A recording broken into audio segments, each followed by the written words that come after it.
Welcome to the space where creators have aligned a positive and intellectual collab of open minds. For sharing and learning from one another, it's a vibe. We do Rosa podcast on the mic. Subscribe, educators spitting bars. I guess you didn't know I'm multifaceted and humble, taking off life goals. The classroom is my comfort zone where I plant and sow seeds of knowledge, compassion, empathy, and hope. Reading is the key to unlocking your potential. Countless benefits, including cognitive and mental. Regardless of the genre, books are highly influential. Go get yours, I'll get mine. Making strides, monumental. And rock with me and get down to this new jam. With my friends, I had a very simple plan. Educate the masses through books and life lessons. It's the grand slam. I'm out. Ma'u Uike Faka-Tonga fia. Mālō e lelei, and welcome to the Read to Rosa podcast. Woo! On today's show, I am so excited. We have a very special guest. I mean, I can't even tell you. I'm excited. Same. I first connected with her after seeing her doing Siva Samoa at the Pacific Festival here in Tokyo. Later, we crossed paths again after I had seen the advocacy and activism work that she was doing through various groups and online communities. She is a mother. She loves to dance. She is a woman of the moana and an advocate for social justice and marginalized voices. Welcome to the show, my Tongan sister, Lilika'imoana Funaki. Oh my goodness. Mālō, Rosa, that was actually very good Tongan. That's a lot better than I can do, so great job. Arigato gozaimasu. Arigato gozaimasu. Sis, how are you? I'm good. Let me just say that I actually feel very grateful that you even invited me to this podcast, because I'm like, I'm still at this point of like, I don't even know what I'm doing here. I just know I'm here to talk story with you. Yeah, that's how we roll. That's what we do, sis. We're here to share stories. I know there are a lot more smarter, more intelligent people that you could have here in your podcast that people can learn from. But I'm just here to spend time with you. So thank you. It's an honor. It's an honor that you're here sharing space. Like, you know, I'm sure everyone's like, she says that every week. She's always excited. I am so excited. I've had so many amazing, wonderful people from all walks of life come on and share their story. And I was adamant. Okay, people, you need to know how long I've been bugging her, trying to like twist my arm to get on here, because you have a story to tell. And I love your heart for community, for marginalized voices. I mean, you're not afraid to do that on your platform. And, you know, in this day and age of people cancel culture and all that, I mean, we're gonna get into that. Right. Like, I love that you're just so courageous and brave to do that. So I was like, you're coming, sis. I don't care how long it takes. I'm going to come to Osaka. No, actually, we already did the Osaka thing. That's another story. Anyway, it's not about those stories. With stories for the people in the community. Back to you, sis. I always like to ask our guests to just give us a brief self-intro, you know, before we launch into it. Yeah, I mean, I feel like you pretty much covered the bulk of it.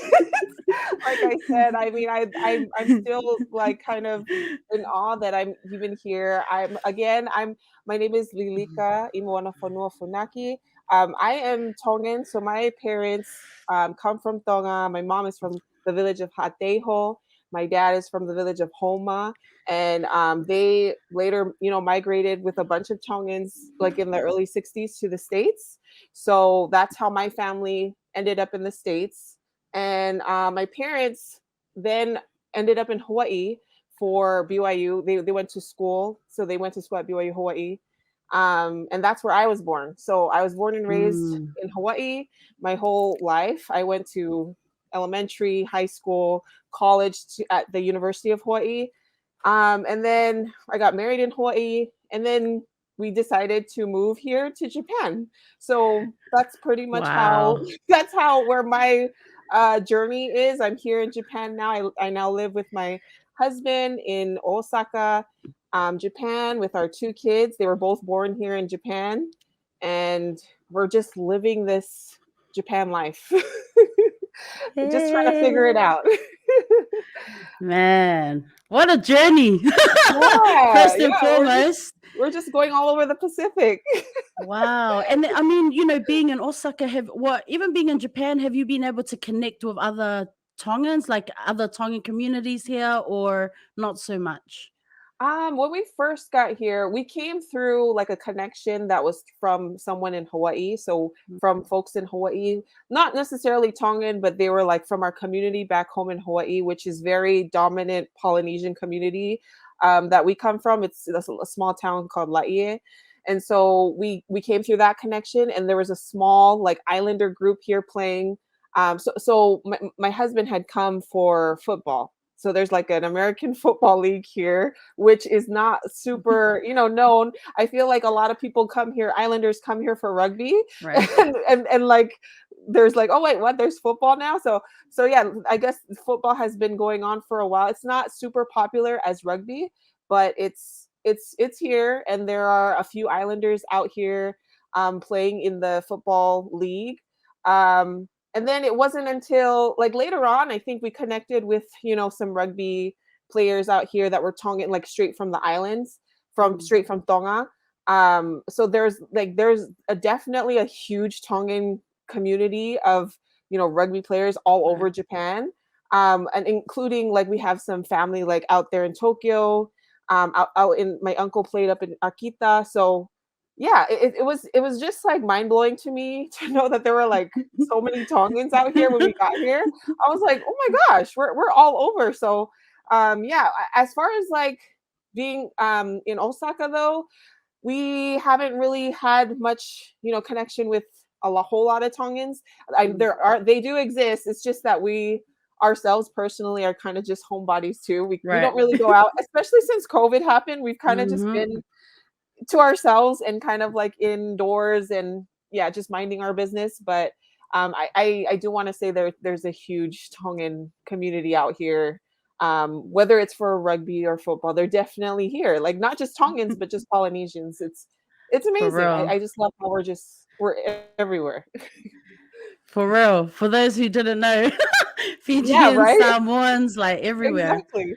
Yeah. So wow. And then I mean, living away from, I mean, I guess here is home now with your Right. young family, but living away from Hawaii and your siblings and family, how are you able to stay connected in terms of culture and language, and obviously with traditions and values, we take those with us wherever Mhm. we go, no matter where you go in Right. the world. But how have you been able to stay connected, if at all, Yeah. just with that side of things? Yeah, that's definitely something that I feel like that's a huge passion of mine or a huge Mm, goal, especially raising my kids out here in Japan. Because then I just feel like sometimes you grow up and you're like, I really wish my kids could experience the same childhood I did, which was very like in a very, like I said, predominantly like Polynesian community. So the culture is very much alive and well there. Like you are just surrounded by your people. But out here, like it's just, you're just the one that sticks out a lot because right. there's not a whole lot of you out here. So I feel like that question is a great question because it's something that I constantly ask Mm, myself and like what ways am I trying to, keep the culture with especially in raising my kids out here. And I love that you started off with like the Tongan language, the Tongan language, acknowledging Tongan I language tried, man. this My week, bad. I which you tried. did, which is awesome because like this, I guess it is initiated in Aotearoa out in New Zealand. So. So we I just love that initiative because even though it is in New Zealand, I still want to celebrate it here in Right. Japan. Even though I'm not even from New Zealand, I'm like, Right. this is such a great because I guess the theme this year is like sustaining the Right. Tongan language and Right. culture in Aotearoa. And I'm like, this is so perfect because this is Mm, something that needs to be like taken in anywhere, like any Tongan, wherever you are, even outside of Aotearoa, like that needs to happen of like sustaining the language and culture. So definitely like finding ways to sustain. Like I love the initiative of like thinking how can I sustain the language? So in our house, we speak mostly English, Right. but we try to teach like just little words here and there of like Tongan words. And sometimes like my daughter Lupa, she's 6 years old and she knows it's not English and she knows it's not Japanese. So she'll be Right. like, is that a Tongan word? Like that's the only other language she would know. So that's how I guess like one of the small ways is like just trying to, even though we don't speak it fluently, just trying to make sure that our kids know that there's Tongan. First and foremost, you're Tongan. Right. You're Tongan. And this is the language. This is the culture. Like we'll show her some, videos of her aunties or her cousins doing the ta'olunga, or just things like that to make sure she knows this is Mm. Tongan. So I know there's more things that I can do, but right now we're just still trying to figure it out here in Japan. Right. And then, of course, beautiful, darling Lupe, who speaks Japanese as well, or is A learning through little bit, yeah, school, yeah. She's right? learning. Learning through school. So, how do you find that balance as a mom, as a parent? Yeah. Oh Like you my said, gosh. English, Japanese, and Tongan. Like, Right. man. Yeah. I don't know if you like a lot of islanders, especially children of immigrants, experience this thing where they go to school and their parents don't speak like perfect English. And then they're like sometimes they're like, oh, my parents, they don't speak English because you've already been like assimilated to Mm. this like that's how it was for me growing up in the United States. Like my parents coming from Tonga and they're not speaking like perfect English. And then me being like, oh my gosh, I feel like that's what Lupe is going through right Mm. now with Japanese because I speak no Japanese and I go to her school and I'm like broken Japanese and she's like, oh my gosh, my mom doesn't speak. And she speaks a lot of Japanese with her friends. Right. So yeah, that's what it feels like. It just feels like I'm going through that same pattern as a immigrant mother, and she's experiencing this like phase of like, oh my gosh, my parents are not speaking. But it's yeah, it's fine. She also helps me a lot too with just simple words, and she's like, mom, this is how you say it. That's not, or she'll like translate like She's the little words. teacher. Yeah. So I love it. I mean, I'm grateful that she has this passion to learn a new language, and yeah, that's where we're gonna go on from there. Like we're just figuring it out. And it's okay that, small steps, one day at a Right. time. Yeah. Um, and then like I mentioned before that you love to dance. So in terms, you must teach her. I mean, I know she loves to dance. I mean, we've all seen your videos, but like, I My mean, kitchen dancing. yeah, well, you said it. Your kitchen dancing, very, very, very cool. For those of you who don't know what we're talking about, very cool. Oh my gosh. But like it must be so much fun for you as someone who loves to dance. I mean, hello, you can do Siva Samoa as well. No, no, no, Don't no. Oh start. my goodness. But then there must be opportunities where you know get to dance with Right. Lupe and teach Oh her my goodness. things that have No. been passed on down to you and your sisters from your aunties and your mom Right. and so forth. That must be cool. I feel like I can definitely be better, but she's the one, Lupe, my daughter, she's the one who initiates it of like, mom, can you teach me that Tongan dance? Or can that one that Auntie Eva, so my little Oh. sister, she's like, that one that Auntie Eva does. So I feel like I can do a lot better in like, getting up and like initiate, but she's the one who's like asking me, just because that's just how she is. She's just a Mm, very like curious, like she's just wanting to learn more. She's mm. at that age of just like wanting like asking so many questions. So yeah, I feel like that's where my opportunity is I just feel very fortunate that I have a child that just wants to learn. Mm. Let's talk about the role, the importance of women in Tongan society. As a mom now raising a daughter, um, and you think about women and the importance of women in Tongan society, or even just Tongan families in Right. Tongan culture. Like, what are your thoughts on that? As now a mom raising her own daughter, thinking about how your upbringing was with your own mom and your aunties? Right. I mean, I feel like in a lot of our Pacific cultures or even indigenous cultures, Mm, like women or the matriarchy has had such a huge impact or has an important role in society, in the family unit. And so yeah, I feel very like privileged to have this honor of like raising a daughter in like teaching her, our culture and passing on, like you said, like passing on things that were passed on to me from my mom and my aunties, like stories or mm, dances or like crafts, like things like that. Yeah, I feel like um there's so much to be covered in my thoughts. I feel like we're gonna sit here for a long That's time. okay. It's okay. But and just in general, I actually am just very proud to be like a Tongan woman Mm, in general. Like that's I feel like there's so much to unpack as far as like how like where when it comes to roles and how that has what that looks like in today's mm, society. I feel like that there's a lot of influence that has come from like colonialism that I am trying myself to unpack and also mm. like to unlearn of like, is this rooted in, what our culture is, or is this Right. was this influenced by, colonialism in some way? So those types of things I'm still sitting in and trying to figure out as far when it comes to roles. But I do feel like it just in general that women are just so beautiful. Like I like Mm, just in general.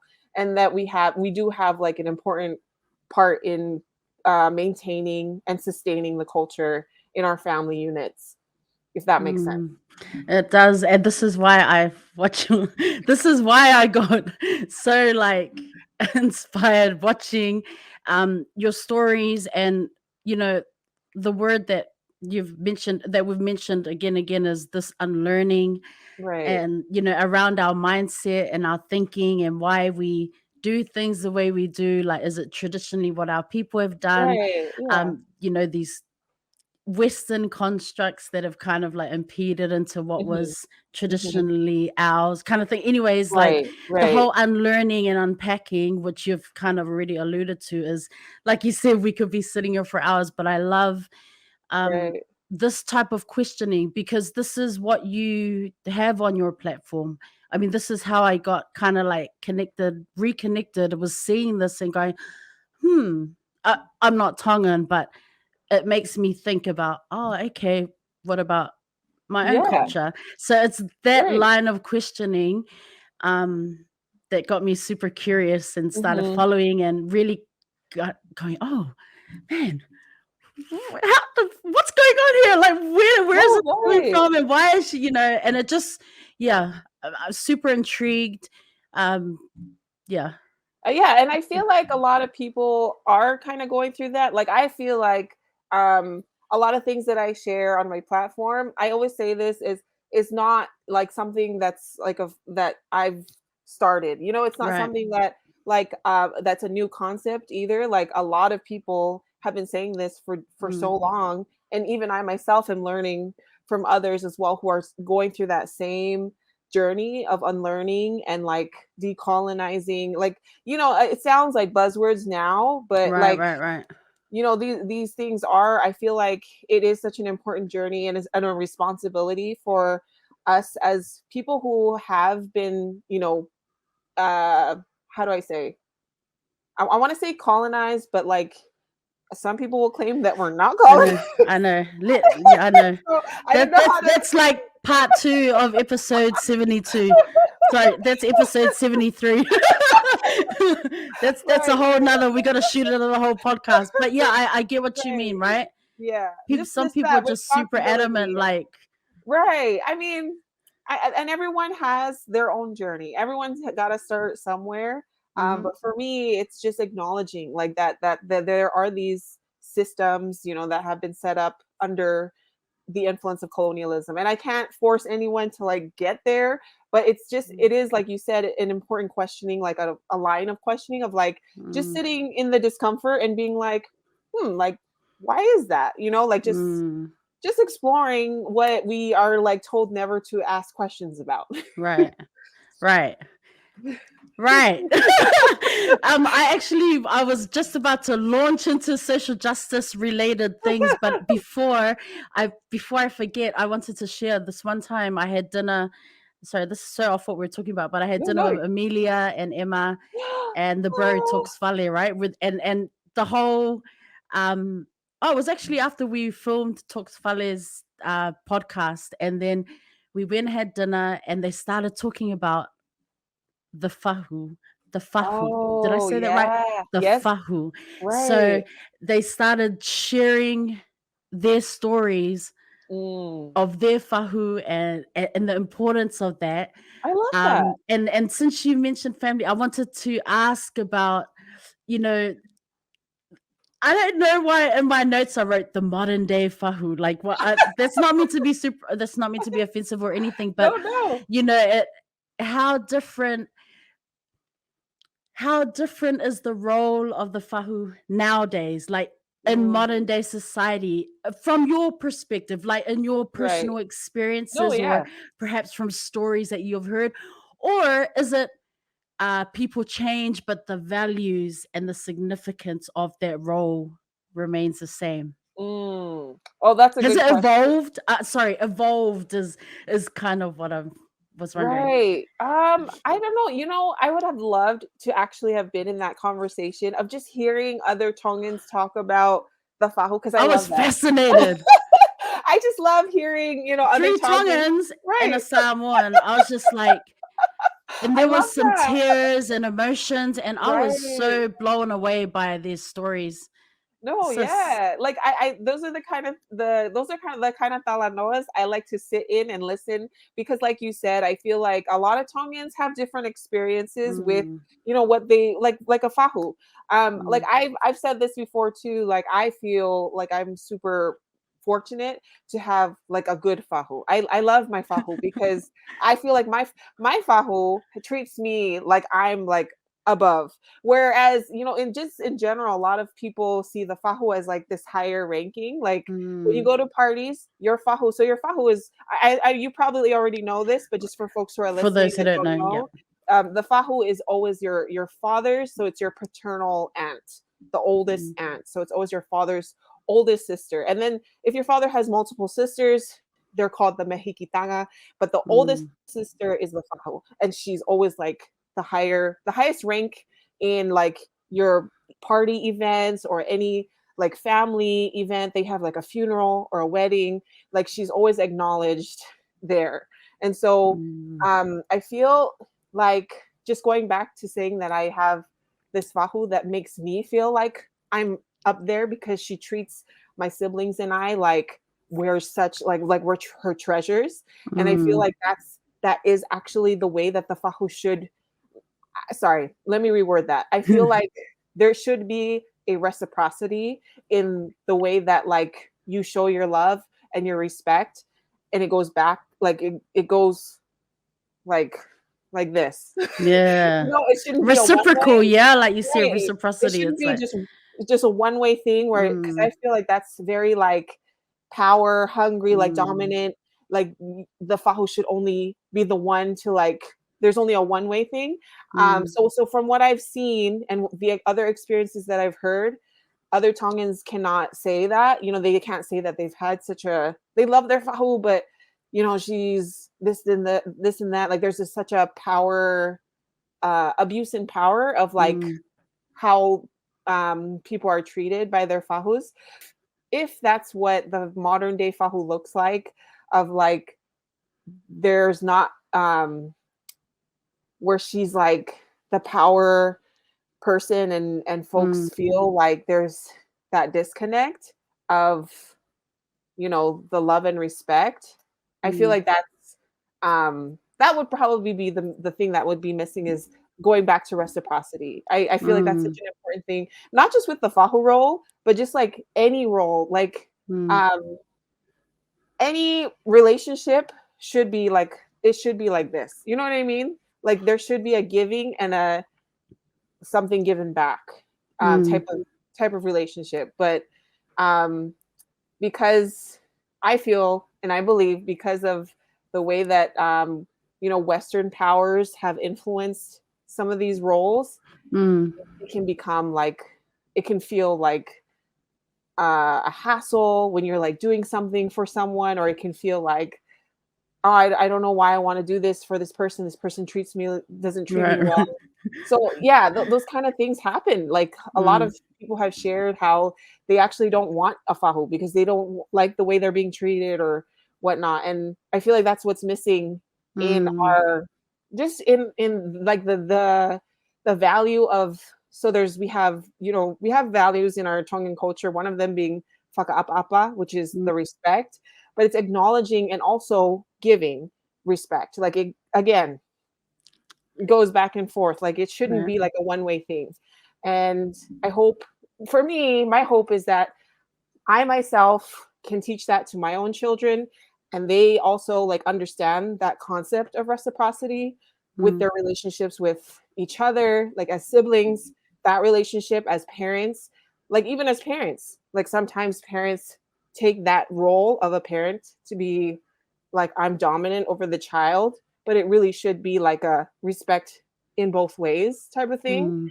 And I feel like that's such an important thing in our Tongan culture that a lot of people and young people, maybe even in the modern times, are missing of that like reciprocity. I love what you do with your platform. And I didn't know if you realize how impactful it is. And even when you are sharing from other platforms, like sometimes I'm seeing it for the first time and then I get connected to that platform. Do you know what I mean? Like you link us with other people, which I absolutely love. So what are some issues that you are super passionate about? I definitely advocate hard for like my people and, Tongans, Polynesians, Pacific Islanders. I feel like I am very passionate about like accountability, because that's something I myself am wanting to um dive deeper into, and how to like hold myself accountable in the ways that I have like caused harm. And this started for me, that started like not even too long ago when my sister and I, we started a podcast too, but we haven't been but that podcast project together from my sister and I opened my eyes to so many experiences that I had not realized. Wow, I didn't even realize that was my own sister's experience, even though we grew up as siblings, even though we grew up under the same household with the same parents. She had a totally different experience than I did. Like I would share a story and she'd be like, I don't remember it like that. And I'm like, what do you mean? And she would tell it her story, and I'd be like, whoa, that I didn't even realize you were feeling like that. And there were a lot of ways that I had perpetuated like harmful behavior, you know what I mean, as a sibling, not even knowing that it was causing her, hurt and trauma. And this is like just things that we go through as family members, that we're trying to like unpack traumas together, and we're not realizing, oh my gosh, I didn't even know my own sibling was feeling like that when this had happened, or I had done something, that had made her feel a certain type of way. That really hit me hard, because I had always just thought of myself as like, I'm the older sister, so I feel like I'm always taking care of my siblings, not even knowing that in some ways I was actually like causing harm and like just making it worse for some of my siblings, like that, like this specific sister that I was speaking, that I was working this project with. And so that project alone helped me in learning accountability for myself and the journey that I was taking, and of like, I'm trying to unpack, traumas that, I don't want to continue these cycles, just like generational healing and all that. Like I want to do this whole journey, but I have to also acknowledge the ways that I myself have caused harm to like even my own siblings or, family members. And so in that journey of like my own accountability, like it also kind of like led me to the ways that like the bigger picture of like there are actually like bigger issues going on Mm, in the ways that like the world works, that's like accountability is just not there, you know, and that includes like colonization, that mm, includes like how, you know, imperialism, like these are like the bigger, you know, people would say political things and how like society is structured. And so anyways, I'm just saying that accountability is like a huge thing for me, and that also goes into like what I advocate for, you mm, know, what I try to like support and speak up for, because I know that it's such a hard thing to like sit in your discomfort of like, oh my gosh, I'm causing so much, you know, I didn't even know that I'm causing this harm on other, you know, people, marginalized folks, like the way that I say things or the mm, way that I view things, like so that made me want to like learn more, like how am I saying, like what am I saying that's causing, you know, more harm, or what am I doing that might be you know, hurtful to marginalized mm, folks. And that's just how my journey went. Like it went from me trying to heal traumas to like, okay, now I need to figure out how I like gotta move in this mm. in society in general. You're always checking yourself. Like Right. you will post something and speak on it in the stories and always come back and check yourself. They're teaching us, also letting us know, whoever's following and watching, is that you're checking yourself. Oh, but you did some unlearning. Oh, you also realize you made a like that's what I love, is just this courage to be able to do that, because like you said, sitting in your own discomfort, it's hard to get out of that and be like, Right. okay, now I have to be accountable for like you said, the things you say, the actions you take, connections and things that you advocate for. And I can't do that. Like I can't do that whole checking myself if it mm, wasn't for people like in my circles mm, that can do, you know, I can't just like go and do stuff. But if someone's like not telling me like right. like I hate that people have to tell me like, hey Lilika, you actually said this and it's actually, you know, that pretty harmful or whatnot. Like I hate that it takes people to do that to like check me and then for me Mm, to sit and check myself. But that's kind of the process of like I mm, just have to acknowledge that I can't do, like I can't check myself without people like in my mm, circles holding me accountable too. So I have to also acknowledge that it's so important to be in community with people mm, who are like, especially from like marginalized communities, mm, who also identify as like as marginalized groups. Like you have to be in community for them to like check you, if that makes sense, mm. because you can't just like say that you're gonna do it and then like you know, nobody, you need We're somebody. sitting here like, where's the content? I'm just kidding. No, I didn't do. Where's the Yeah. continuation of the story? Where is this? Come on, man. Rewind, Right. sis. I'm Yeah, just kidding. I'm yeah. No, kidding. I just so I have to acknowledge that it is important to be in community, you know, with Mm, people that are like down to like let you know this is not, mm, and you, it is hard. It's hard because you're like you don't want to be like the one that's like, oh, but I didn't mean it like that, because it's always yeah. like for me, I had to learn like intention. I mean, impact is more important, like Right. than the intention. Like my intentions are always, they're always gonna be like from good place, but Yes. like there's that quote that says the road to hell is filled with intentions or good intentions or something like that. Like intentions I'm gonna can be, Google that after this. I need to look that up right now. no, that's something I had to learn because I always be like, it wasn't my intention. It wasn't my Yeah. intention, but it's like the impact. It comes from Mm, being in these circles that also hold me accountable. Of like, hey, Lilika, this is actually, you know, mm, please make sure you're, you know, they make me sit and reflect on my mm, actions. So that's really important. Like you have to have people that mm. are like in your circles to tell you like this is actually not right, or yeah. Right. Yeah. That makes so much sense. Shout out to all these amazing people that are just straight. Oh, I mean, it really is like, and I guess it is part of that whole unlearning and yeah. relearning and decolonizing our mindsets and things that we've been taught is the way, is the norm. Yeah, I think your Mm. question was like going back to what are the social, like Yeah. what are some issues or Just that social. you're, yeah, like in terms of social justice that you really advocate for. I can't really put name, like I can't, like I can't list Right. Because Yeah, because the you're list just goes on. like, there's like, No, yeah. the list goes on because there's so many things that I feel like I advocate for, but I feel like the main thing is, like indigenous sovereignty is so big. Like, so all the issues that fall under that umbrella of indigenous sovereignty. So like West Papua is Yeah. under that, like free Hawaii, Guam, Yeah. like all our Pacific. Sorry, you can see this little hit of me. I know, I can hear. I'm like, come on, come on. It's okay. So, It's okay. so all those like issues under, the right to self-determination and Mm, indigenous sovereignty, even in the Americas, like Native American right. land back, like all those movements, Mm, I am right behind. mm, And then in um how do you say, in connection to that, black liberation as well, like mm, black liberation, indigenous sovereignty, like all the issues that fall under these umbrellas of like, anything that goes against the status quo, I guess. mm, Anything that fights white supremacy or colonization, like all mm. those things. There's so many things, like free Palestine, what's Oh, happening in the Middle East. yeah. Like there's so many things across, so many movements across the world Mm, that I feel like are under that umbrella of Black liberation and indigenous sovereignty that I am a huge advocate for. And I mm. feel like I can't say I'm an activist because I know there's a difference. I know there's a difference between being an activist and an advocate. I Right.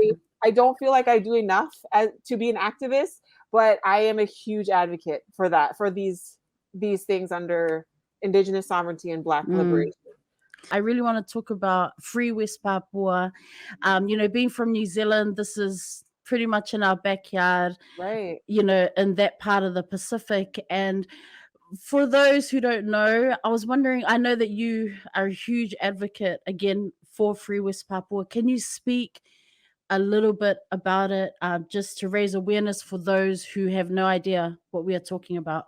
No, I actually feel like I'm still learning more about West Papua because Me too. I had only come across the movement of Free West Papua like maybe a few years back, and I have to give credit to Tessa. Shout out Um, Tissa!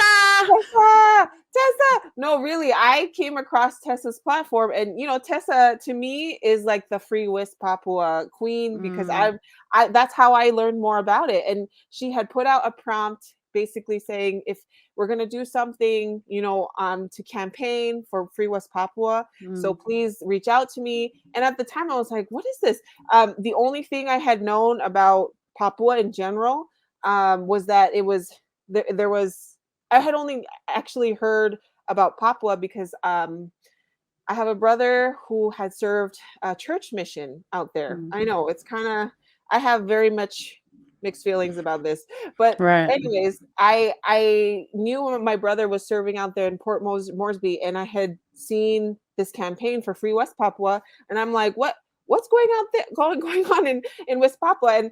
And it was then when Tessa had invited me to like a Zoom meeting where there were like several activists Mm, from New Zealand, like Polynesians, Micronesian, Melanesians, like just Pacific Islanders, just in that meeting talking about, what was happening in West Papua, which is a current trigger warning genocide that is happening right now in the Pacific. And I was just like um, very like overwhelmed with what I was hearing because I had not heard about it before. But mm, in to me, I was like, that just shows how disconnected me as a, islander from the States, like we had no idea what's going on. Cause I'm mm, like, if I don't know what's going on, there's definitely tons of, islanders from the States who just have never heard of West Papua. And mm, for, islanders in, New Zealand that had, like you said, it's just right in your backyard. There's just mhm, this geographical connection too. You're just a lot closer knowing, but we like in the States, just like no clue of what's happening out there. So that to me was the huge like light bulb of like we don't even know what's going on in our own Pacific Ocean. Like we as Pacific Islanders in the US diaspora, like there's such mm, a disconnect with what's happening in the Pacific. I feel like Islanders in the Pacific have a much more awareness of like climate change, because it's right there. It's happening, like you said, right in your backyard. Whereas like the US diaspora is like totally clueless. And that's where I was coming from with learning about West Papua. So I feel like I'm still learning a lot more about what's happening, and I'm still trying to find ways to advocate, for people in West Papua, including like just telling my friends not to go to Bali for their vacation. Sis, don't even get me started on that one. I hate, for real, man. There's that conversation of like, you don't know what's happening, of what, Bali is, what is it? The government is funding the military, the Indonesian military, that is, causing all this harm in West Papua, and causing genocide in West Papua. Like, so I feel like that is a conversation though that I also look forward to when people, like, if I have someone tell me they're going to Bali, I'm like, okay, let's talk about West Papua. This is an opportunity for you to learn what's happening in West Papua then. So yeah, I feel, just going back to your question, I feel like I'm still learning a lot more, but I do appreciate the people that I'm learning from. Tessa, again, was the one who had pulled me in to, like, she didn't even like tell me, she didn't have to sit down with me and teach me. It was all just her way of sharing, like, we're going to do this campaign. Let's have this meeting. Let's share more awareness. And that just made me want to learn more and like just do my own work and Google. Like, it just takes a simple Google to figure out what's happening, So yeah, I just want to acknowledge that there are people out there that are doing the work and I have to acknowledge Tessa, because that's who had started and sparked my learning about what was happening out there. Tessa, my brother, is friends with my brother, so when I connected with her online, that's when I found out about West Papua, and I had actually traveled to East Timor twice for service trip through our school, and I had learned about just Indonesian rule in East Timor and how they wreaked havoc on, like talking to teachers, and experiences that they had gone through under Indonesian rule. So I knew what they had done. Again, East Timor is in Australia and New Zealand's backyard. Yeah. Maybe I recall reading something about it growing up or hearing the odd thing on the news, but not really going, aha, until I went to East Timor. And then I realized, oh, there's more here. And then when I connected with Tessa and realized, wait a minute, wait, what? So East Timor, that they finished up there, but West Papua had been going much, much longer. Do you know what I mean? It was like the genocide and all that. So it was so mind blowing to me that, again, I have to say, in our backyard, in the Pacific, and yeah, so she definitely, through her page, I learned a lot. And I'm like you said, I'm also still learning, and I have issues with people who just, they're like, oh, but it's so cheap to go to Bali, and I'm just like, man, you just don't get it, right? And I know other people who, we're on the same page about this, and every opportunity we're like, oh, wow, about West Papua, but I think a lot of I don't know, maybe it's ignorance, maybe it's just lack of education, lack of awareness. Maybe people just don't care about that kind of stuff. It's really heartbreaking because it is so close, it's close to us. No, yeah, I want to say that I personally believe that if something like that was happening, like in Polynesia, like in Tonga or Samoa, like people would be, crazy. There'd be a riot. Like, even the States, like Polynesians who are all like, hardcore Polynesian, like poly strong. But I always I always sit and be like, why aren't Polynesians or Pacific Islanders, but Polynesians specifically, more, why don't we have that same energy for West Papua? Because it is part of the Pacific. That is part of like our that's part of our Pacific Islands. Like, why isn't there more outrage about it? And I personally have to say that it is anti-Blackness, which is a Well, huge. yes, thank you for bringing that up, I because know that's that's, a as huge you're thing. talking, I'm thinking it's definitely anti-Blackness. Right. It I has to know be, it right? Or is. one of I the mean, issues. for sure, I feel like Mm, there's definitely this anti-Blackness that exists in Polynesian spaces of, like, when it mm, comes to Pacific Islands, which is another thing that I also am like, that's another thing we need to sit in our discomfort of, mm. like, just facing how the anti-Blackness um that we are, but it's Mm. like we don't want to talk about it. I know. But No. I mean, I'm okay to talk about it. But I'm just like, I know people are not ready for that conversation either. Mm, But I feel like that's something I only want to bring this up here for folks who do listen, to just sit in that discomfort too, of like, we as Pacific Islanders, as Polynesians, as non-Black people, we do have this inherent anti-Blackness that needs to be unpacked. And that's going to take a lot, but that's a lot of discomfort mm. to sit with. And that's like that's a whole nother conversation. But just also going back to, like, why there's not this same energy and outrage Yeah. of, like, what's happening in West Papua from Mm. Polynesians. Cause I'm like, I know if this was happening in our countries, people are not gonna just ignore it, you It's know? like, I know you all got Twitter. I know Yeah, you see it on Twitter. Come on right, now. right. You're just And scrolling, like, come on. yeah, now that we have social media, it's like no excuse. Like, how can you You not? have to know what's going on. But again, it just goes back to just people not being ready to face, certain things, or just being very, like, comfortable in whatever, they're in, which is fine. But I'm like, yeah, I'm sorry. Yeah, no, no, no. I mean, it's funny. It's interesting, as we're talking, and I'm thinking, man, we always talk about how in education spaces, Right, having these uncomfortable conversation, talking about systemic racism right, and racism in general, right, about being in an international school space. right. That's a battle. That is a battle, sis. But then, Oh my gosh. as we're talking now, I'm like, man, it's just that's Yeah, exhausting as an it is. It educator. is. I No, right. can't even tell you, sis, how exhausting the last few years have been. But then now, as we're talking, I'm just like, they're our own people. And, of course, it's the same thing. People at different parts of their journey. Some are Mhm. ready, some are not ready. We need to unpack, we need to unlearn.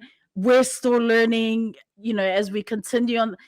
It's Right. exhausting too. Like, No, right. it's like I you think mean, the space where you find comfort, but yet it's just this continuous uphill battle. I don't know what I'm right. saying, but No, no, it's like that's exactly what it is. It's exactly how I feel. It really is. Like, I wanna say that that's exactly how I feel in this journey of, like, my own journey of, like, anti-racism journey, yeah. like, unpacking anti-Blackness myself. Like, I feel like it's that, like you're saying, like, there's just you, like, enter this other level and you're like, "Oh my gosh, it's another," it just feels like it's never ending. Yeah. But I do have to acknowledge that, like, as tiring as it is for me, I'm like, Mm.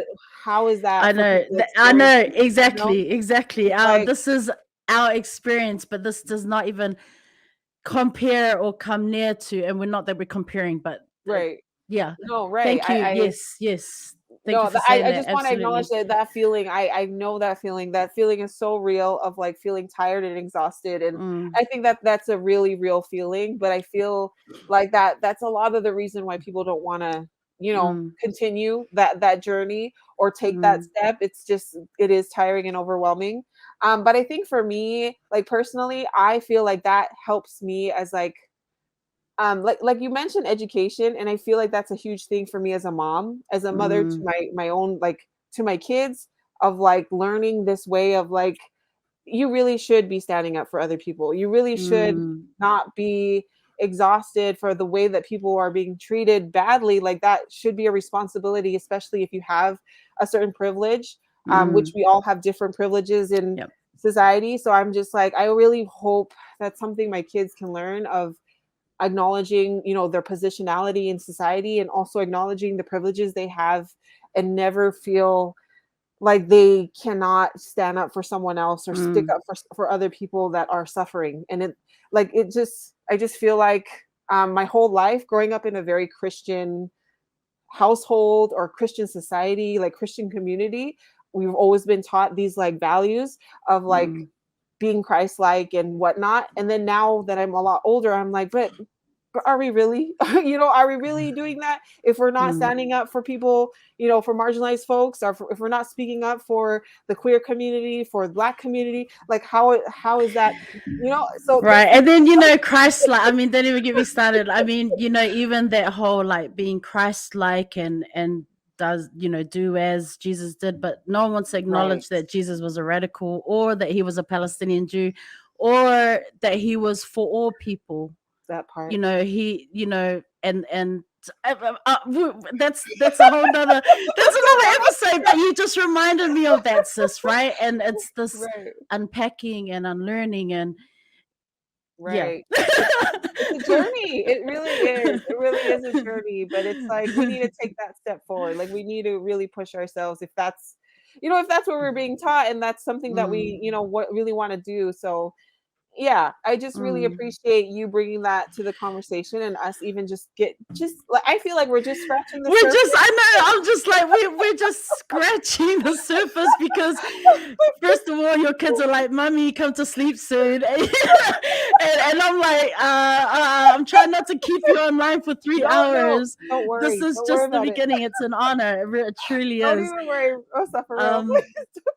How difficult is it to deal with people who disagree, people who kind of, I think this is not just for you. I'm sure that other people who do that same work of advocacy online, across different spaces and communities online, and engage with a wide audience, probably come across, this every day. So how do you deal with negativity when you are trying to learn, when you are trying to unlearn and unpack?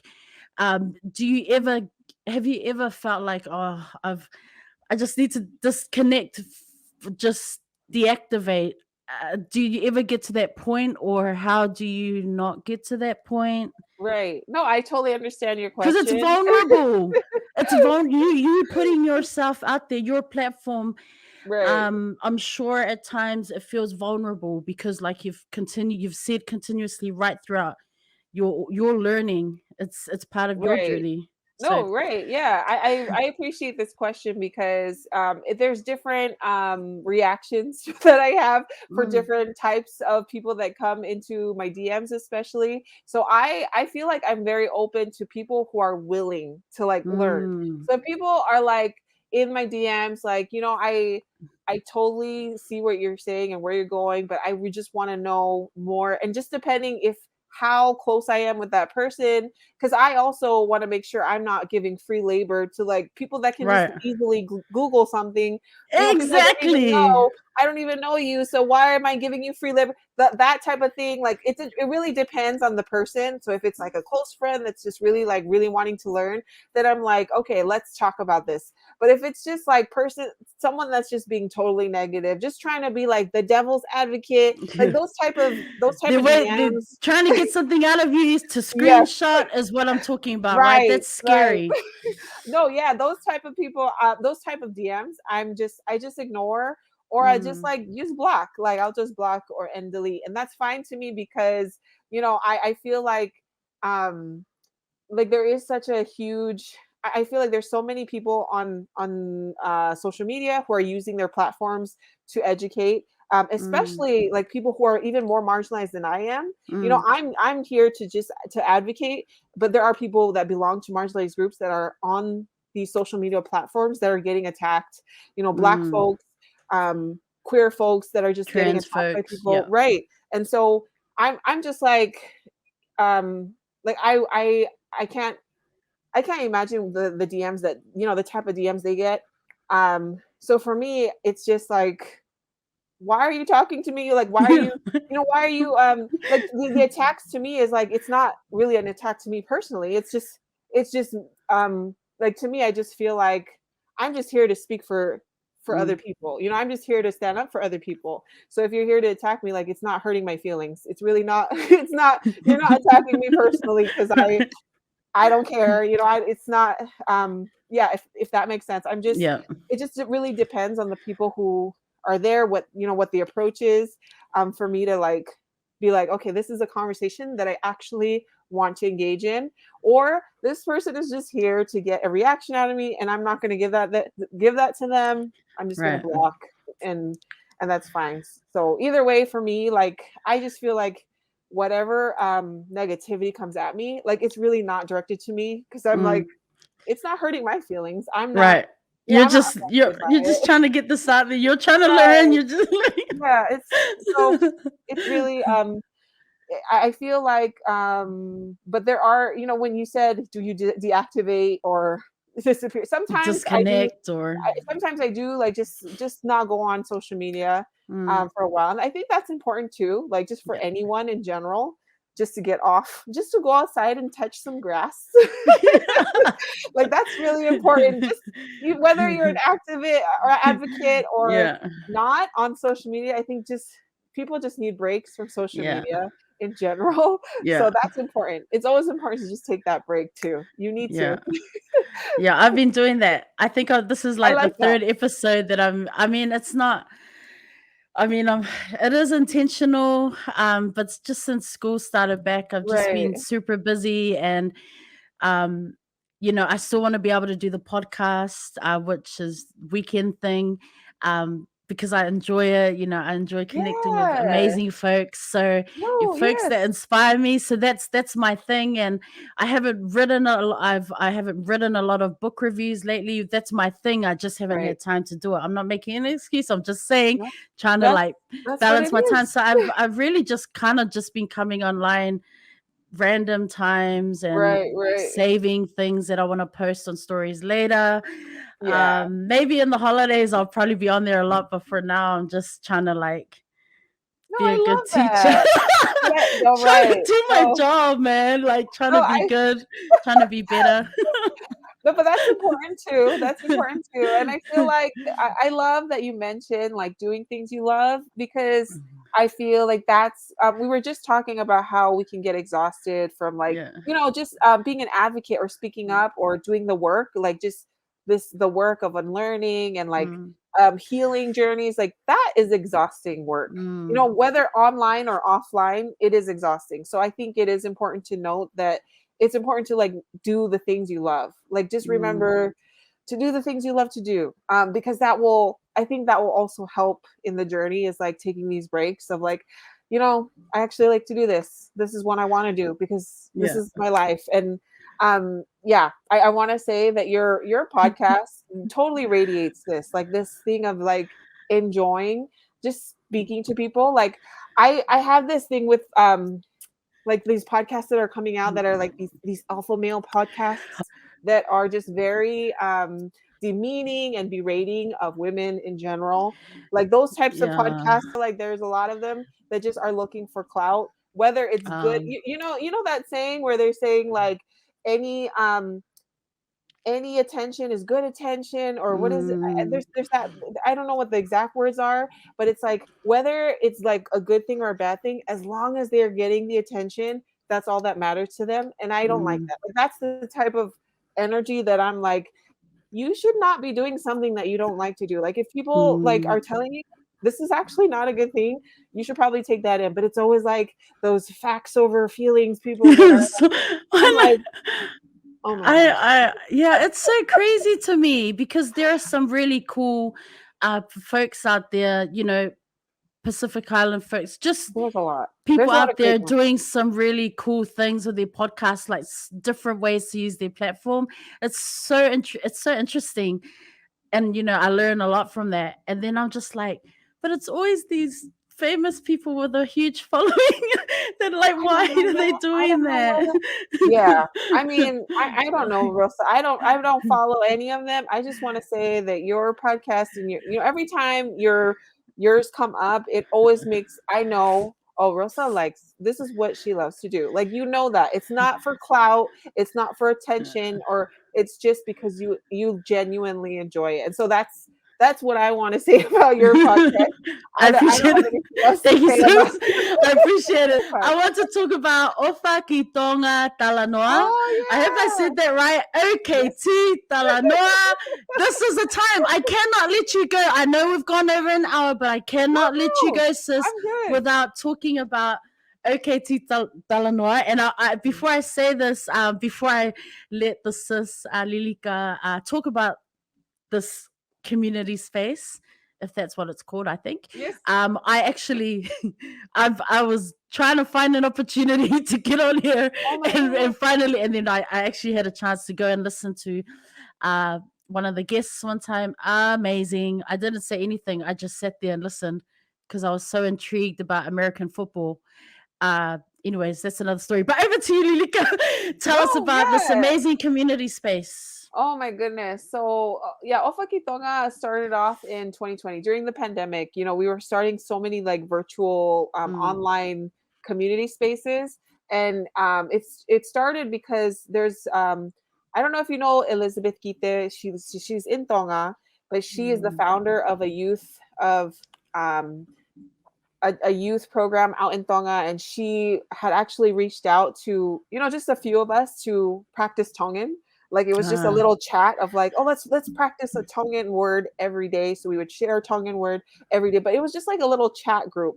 And then the idea of like, oh, maybe we should actually like meet online on a Zoom and we can talk about these words, because, and a lot of us weren't even native speakers. There's probably like a few that were like native speakers in that group, but a lot of us were in the diaspora, even like we didn't even know like the language fluently.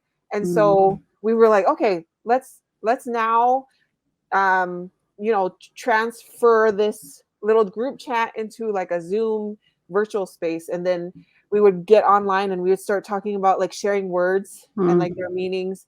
And I feel like every like indigenous language, there's always just more than just words. Like, it's always like a whole story to one word.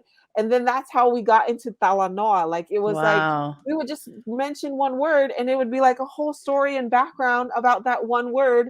And then it was just a whole like 1 hour session Talanoa about that one word. And so it turned into that kind of space of like, you know, let's meet once a week, bring in a word or a proverb and like talk about, you know, what this means, how this relates to our culture and values. And so it became, you know, it became that kind of space of like, let's learn more. Whoever wants to come, it was really open to anyone who wants to come join our Talanoa group and learning. And so that's how I met Emma. And you know, Emma, that was with you. I met Emma through that group because Emma was in there. And you know, people from all over came, you know, in New Zealand, Australia, Tonga, like they were all just coming to meet, to share, and Talanoa about like a proverb or a phrase. And then now it's kind of like we still have this group. We meet weekly, and we've kind of just organized it in this space of like, you know, this is how we want to learn the Tongan language. So now it's a little bit more structured. We've kind of had some rules of engagement of how we want to engage with each other as far as like implementing the values, like the Tongan values we have. So it's a little bit more structured than when it first started. But I love it. Like, I love that. I feel like this is my, especially for me living in Japan, it's my way of staying in touch and keeping myself connected to the culture, because I learned from like someone from Tonga can just come into that Zoom meeting and like share something. And I'm like, oh my gosh, I can't believe I get to sit and listen to this person like straight from the islands that is sharing this experience. Like, I feel like that's also the beauty of technology. Like, I could never have done that had there not been like, you know, this opportunity of virtual, you know, meeting, like just this way that we are connecting online with people, you know, on the motherland and across the globe is just, it's just amazing. So yeah, OKT Tonga is just that space of like Tongans all over to come together and learn and reconnect, because a lot of people are trying to reconnect to the culture, trying to learn the language, like myself. Yeah, that's that's And really then if, for anyone who's listening or watching and I don't know, lives wherever around the yeah. world, how can they connect with OKT Talanoa? Okay, so the best place right now is our Instagram platform. So it's the @ OKT.Talanoa. Check And check the bio. We'll yeah, post the yeah. link there. Check the Thanks. bio. Right. So that would be the best way of like just send us a DM or check the stories that we should like every week. We're trying to update, share the updates of what's happening for the month. And so right now we're just meeting weekly. Um, and yeah, really just excited to meet, other folks who are just as passionate to learn about language and culture because um yeah, it's hard out here for some of us like myself out here in Mm, Japan, just not like a physical community that I have here. It's just like we're the only Tongans in our area. mm. So I love that I can have that opportunity to like sit in and talanoa with folks like all over the world, like at least once a week. That's such a blessing, I feel like, for me. There you go, Tongan community worldwide. Connect with the OKT Talanoa fam. Like, Yes. yeah, it's And yeah. Rosa, if you can come through, you don't have to be Tongan. You can come if you could and I was just talanoa with like, us. don't. When I came that once, I was like, don't type anything in the chat Oh until my you gosh. leave. Say No. goodbye. Zip. Say nothing. Just listen. It was, and actually, just real quick, the rules of engagement. I Right. really was like, wow, this is super structured. It made so much sense to me. That was really cool. So big ups to the community for working on that and getting that together. It was such an honor to be there too. Oh When my I gosh. left, I was like, I gotta go now, got class. And I was like, I remember texting Emma like, whoa, that was buzzy. Oh That my was something gosh. else, man. Like, Please come again. Please come again um, whenever you have time. so not just OKT Talanoa, there she Lilika actually she's part of another community. See it's advocating in another space as well. She is part of PVBC. Pacifica Virtual Book Club. That's what's up for all you bookworms, Oh my all goodness. you readers out there, or not even, just looking to join a different kind of space. Lilika is one of the 5 moderators. Tell us about this book club. Oh my goodness. Okay, so this book club also started during the pandemic. Again, just another way for folks. I think at the time, a lot of people were on lockdown, Mm, due to a lot of mandates and like there were a lot of strict rules about staying social distancing and staying at home. And so that's how that group started of my first cousin Pauline. So I know you're connected to Pauline mm. Fonua, um, who is also a creator on from the Vision Board. Yes. He had reached out to me and said, "Let's just start this book club." And so it kind of like started off like that in that way of like getting folks who like love to read, but also not just read, but specifically like Pacific Islander Mm, authors like that a lot of us didn't even know existed. Like that mm, was a huge thing for me because going to college I had no I feel really sad that I didn't really know more about Epeli Hau'ofa, who is, mm. Tongan, Fijian. um I didn't even know about him until after I graduated and I took Pacific Island Studies, and I feel really bad. Anyways, Yeah. I just wish that I knew of these authors. And now there's so many great authors today, Mm, like poets, writers in our Pacific Islander community in general, that I'm just like, I'm so happy. I love this for us, written for us by us. mm. But yeah, that space, I have to say that space, if you ever get Pauline on the podcast, that's the person to talk to because Pauline is Right, right, right. the head honcho there. Yeah. Because right now I feel like I haven't been super active Mm, in that space. I've been more my attention has been more on the OKT space, mm, but yeah, I love this initiative of like getting to read more about, authors from the Pacific Islands. Um, and I think you interviewed Kealani here. Little Yes, Pacifica readers. Yep. yes, yes, yes. Yeah. So Kealani is also that's how I Yeah. met She's. Kealani. Oh, yeah. Through She's. that. That's right. Yes. Yes. Yes. Of in that course. space. And yeah, I just feel like there's amazing people there that are just like, you know, really advocating for like writer, like Pacific Islander writers Mm, and books, and you know, like children's books too. Like I wish that was something that I had so much, you know, right. access to growing up as well. Like, you know, Pacific Islander children's books. Like I want to just order every every book that is out there for my kids. But I love that that's happening for us again, Mm. for us and So by check the bio, fam. Whoever's listening, watching, check the bio. Uh, check out the book club. Man, there's all these really cool things, and obviously there are way more. There's a lot more community spaces happening out there. I mean, I'm just bringing these up just because I know that Lilika is connected. So a little bit biased this time around, but you know, we're all good. We're all good. no, there's a lot of great ones out there for real. No, I And then yeah. just in terms of, you know, self-care, obviously you are a mom. You know, when all of this is, you know, you're off the computer and phone, you are a mom. um what do you love to do to chill, to Yeah. besides dancing and singing, which we know you rock at, sis, but all No, of that, like what do you like to do to really unwind and just have mm. you time or fam time or No, that's funny that you're saying like dance, because there are times where I'm just so like I feel really like I need a pick me up, that I'll just turn on the music in that. So that's and done. definitely in there. But I want to say like taking naps is such a big thing Mm. for me. Taking a nap is like it's a need for me. I need to have a nap, and I feel very fortunate to have a very supportive partner who can just, you know, take the kids out whenever I'm like, okay, get out please, because I need to take a nap. I need to take a nap. I need to watch, you know, some trash TV. I need to, you know, eat something like very like my comfort food. I need to Right. eat something, you know, so those kind of things. I feel very fortunate that I can, like, as a mom.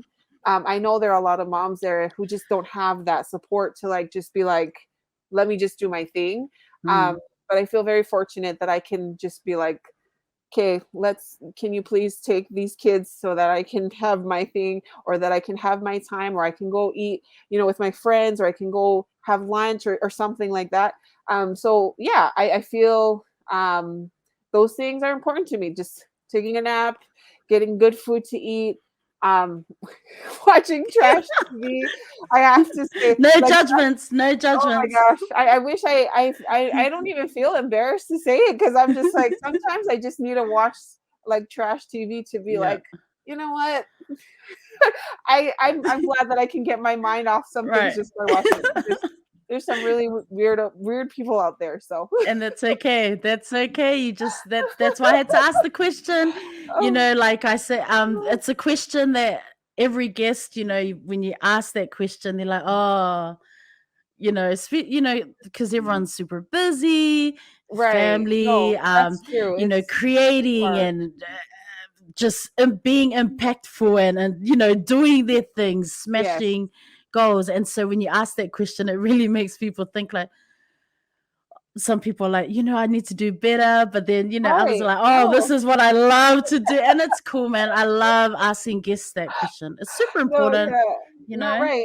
And I also want to say, like, if I definitely, so I grew up in Hawaii, right? And I definitely have taken advantage of just living by the beach. And that's Oh, something that I wish that I could just get up and go and just sit yeah. on the beach or read a book or something. I do have some books that I love that I'll just read over and over again. Right. But like just sitting on the beach and just sitting in the sand or being in the water, like that's something I took advantage of living in Hawaii. Now we have to drive like 3 hours Right. to the nearest beach, 3 hours. which is, 3 hours. Oh my gosh. Hey, is no, that in no, another prefecture? Have you like it's left Japan? no, it's the same prefix. Oh my gosh. You know, It's and up here's north. me like an hour to go to the beach. Like I in my nose, man. I'm like, I feel like I'm going to the beach today. I just Oh, need to I get love out, and it. I'll just go. And because transport here is super, it's convenient. So Right, an right. hour is nothing. Like music, and I'm good, or book, I'm Oh, good. yes. But it's like 3 hours. Damn, sis, you win. Yeah, I'm like, because damn. we're right inland. We're like right in Oh, the that's middle right. of the Yeah, land, for so real, we have for to go real. all the way to the coast. Like, yeah. Yo, and it's super nice where you are too. I mean, there's a lot of options there, so that's so cool. That's cool. Yeah, That's cool. yeah. Okay, I'm glad you're looking after yourself and doing that. Book recommendations. What do you have? Oh, What have you been okay. reading lately? Let me tell you the book that I love. Okay, so I had this book. I think this is something that, let me see, Kindred. Kindred. So I've just started this, and I just want Mhm. to say definitely like a trigger warning, because there's a lot of like very Right. heavy topics around this. I've read the graphic novel. Oh, It, it, really? it was just like How was that? Yeah, it was. it's I mean, heavy. yeah, trigger, It's heavy and I stuff. was just like, wow. Carry on, sis. Carry on. No, no, Carry on. yeah. So this is a book that I'm just Mm. starting, but I have other nonfiction books that I'm getting into. I don't know if you've heard of like American Dirt. This one. I've read that. Um, oh yeah, okay. I'll be interested to see I what you haven't think finished after. any of these, by the way. Okay. These are the books that I'm like reading, like, Yeah. and I still haven't finished. This one too, where Oh, I the haven't read province that. thing. This one is like, I was really into this Oh, one, Next Year in Havana. okay. Anyways, my favorite, not top, number one that I always come to is this one. I don't know if you recognize this book, but it's called Salt, So, um, was by that a? Nira Wahid is Oh, the Naira Wahid is the it's a poetry book, oh. and they're just like short poems, and I've read all of them already, and I feel like I can go back and read it like 100 times, Mm, because this is the type of book that you're just like, oh my gosh, like you can read it again and you're like, you see it in a different light, like you it, depending on the situation you're in. Like mm, if you're going through something, you're like, wow, you read the same thing and you're like, oh, I didn't even realize this is what it meant. Like mm. this can mean something else, like you can interpret it as something else. I just love this book so much, and I highly recommend it for Okay. anyone. Just read, just get Naira Wahid's book, Salt. There we go. You heard Yeah, it here, everyone. You heard it here.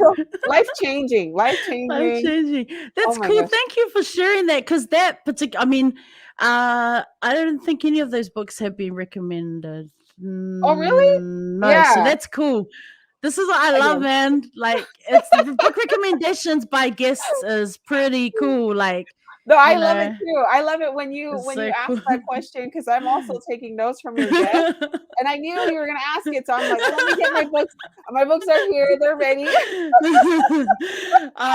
Okay, so as we start to wrap up, I this is another question I ask is, hopes and aspirations. I guess as a mom, what kind of world do you want? Do you hope that your beautiful children can grow up in? Right. As for because you are someone who is, in terms of awareness and advocating for so many, just for a better world, for No, people to yeah. be better, right? So what do you envision, or what do you hope that looks like for your young ones growing up? Yeah, again, a question that I always sit with as a mom, like thinking, what my kids are gonna go through, because I feel Mm, like there's definitely this world that I think of that is like a beautiful world, that's like this utopia. Obviously, I don't feel like I'll ever live to see that world. mm, I don't even think my kids will ever live to see that world. But I've mentioned this before earlier in our talk, that I just hope that my kids will learn that, again, where they are, their positionality in this society, their privileges that they hold in this world, and use that, to speak up for other people. And I'm thinking of this word in Tongan that mm, that I've mentioned before. It's called fatongia, which is like, like there's no really an English word that can really that can really encompass what this Tongan word means, which is mm, a lot of our words can't really, English could never really explain this, but it's this way of like having this responsibility to our, to our community, to our people. But it's in a way of love and not in a way of like burden. It's not Right. like you feel like you're burdened to do something for someone because you feel like, oh, well, it is the right thing to do type of attitude. But it's like, I want to do this because it not only is it right, but like I want to, like, I love doing that.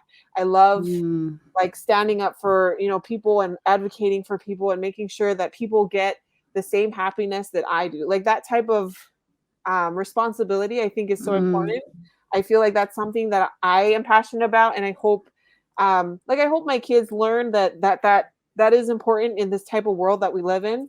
Like this is such a very like heavy world of like injustices all over, but that like they feel like this happiness to like actually be responsible for, making sure other people are just as happy as they are. Because I feel like I know my kids will live a happy life, because I just feel like, well, I just want to say, like, I don't mean to say that in a way that like they're going to be spoiled or whatnot, but I just know that the type of personalities that they have, especially just seeing my daughter and the way that she's so compassionate about people, I feel like she is a genuinely good person, and she will grow up to be a good person. And I just hope that she'll love doing that for other people. Like I hope that she'll want that same passion for other people to like also, have a happy life. Obviously, this world is just very, it's not a pretty world, but I hope that they find joy and happiness in helping others like be happy, just be as happy as they are. Basically, we've come to the end of the show. Like, it's so funny because I feel like we could talk for hours, and I even now still have so many questions, but I'm like, let's not be greedy with the time. We can make another episode later. Yeah, no, I feel the same. I'm like, oh my gosh, it's already no way. But I just, like, I know you don't want to hear this, but it really is an honor just to have you here on the show. And even though you don't think, you're still asking why, stop. It's just, I love your heart for community. Like, we're all on, this journey of trying to be better and trying to be better advocates for others, for marginalized voices, communities, our own people. And so yours is definitely a platform. It inspires me to and gets me thinking and questioning, checking what I'm doing, what I'm not doing. And so, if I've said this a lot with all the guests that have come on the show.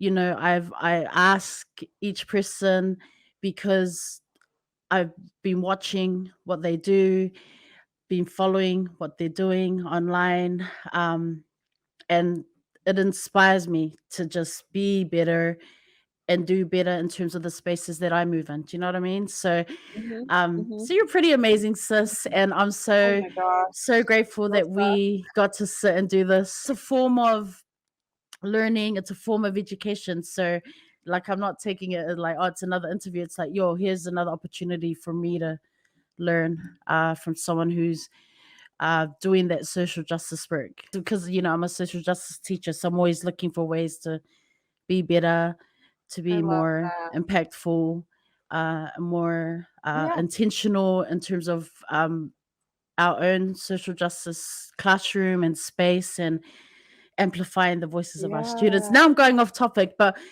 I just say all of that to say thank you so much. I did not learn. Oh, Mālō apito. I was like, wait, did I learn how to say that in Tonga? Did I learn how to say thank you very much? I don't think I did. You got it. Oh, I appreciate you, sis. Love you so much, and thank you. I'm going to hand it over to you just to wrap up the show. Final words. I know you've dropped gem after gem today, but just round us off with something. No, Rosa, I have to just say, I really appreciate you. I have to make sure that you get your flowers, because I feel like you're giving me so much credit, but it really is my honor, and like like my pleasure to even be here on the show and just share space with you. Like, to me, this just seems like us like calling up each other and like just chatting, like just catching up on each other and like unpacking together. Like that's what this feels like to me. It doesn't even feel like, at first I was really nervous, but now this whole thing just really felt like I'm just really talking to one of my tocos, one of my usos. We're That's what's up. We're just sitting down, talking, having, but also in a way that's like inspiring each other to like do better, like you said. So I feel like I just want to make sure you get your flowers in the way that you are, the way that you do things that you love to do, like this podcast. Thank you for the people that you bring on here as well, because I myself, like I haven't watched every episode, but I watch all the the videos that you bring out. And even today I was watching, catching up on some videos, and I just love the energy that you have in making sure people feel comfortable, making sure people get their stories out. I want to say that this is such a great resource as well, because like you asked me something about, that something I hope my kids can learn in, in the future. And I hope that they watch this podcast that you have.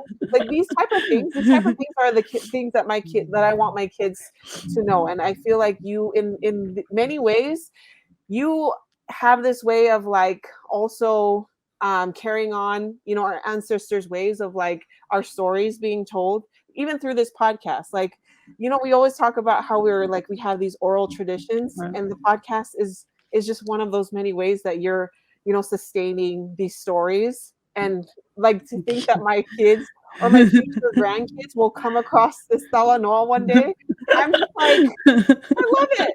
Like I just love that that's the way that you are in many ways sustaining the culture and the language or the stories that we have. So Mālō Alpito to you. Yay. Thank you for the work that you do, because this is really important work in just making sure that these stories are recorded and that they're kept. So yeah, I love that. I love that, Rosa. Thank you.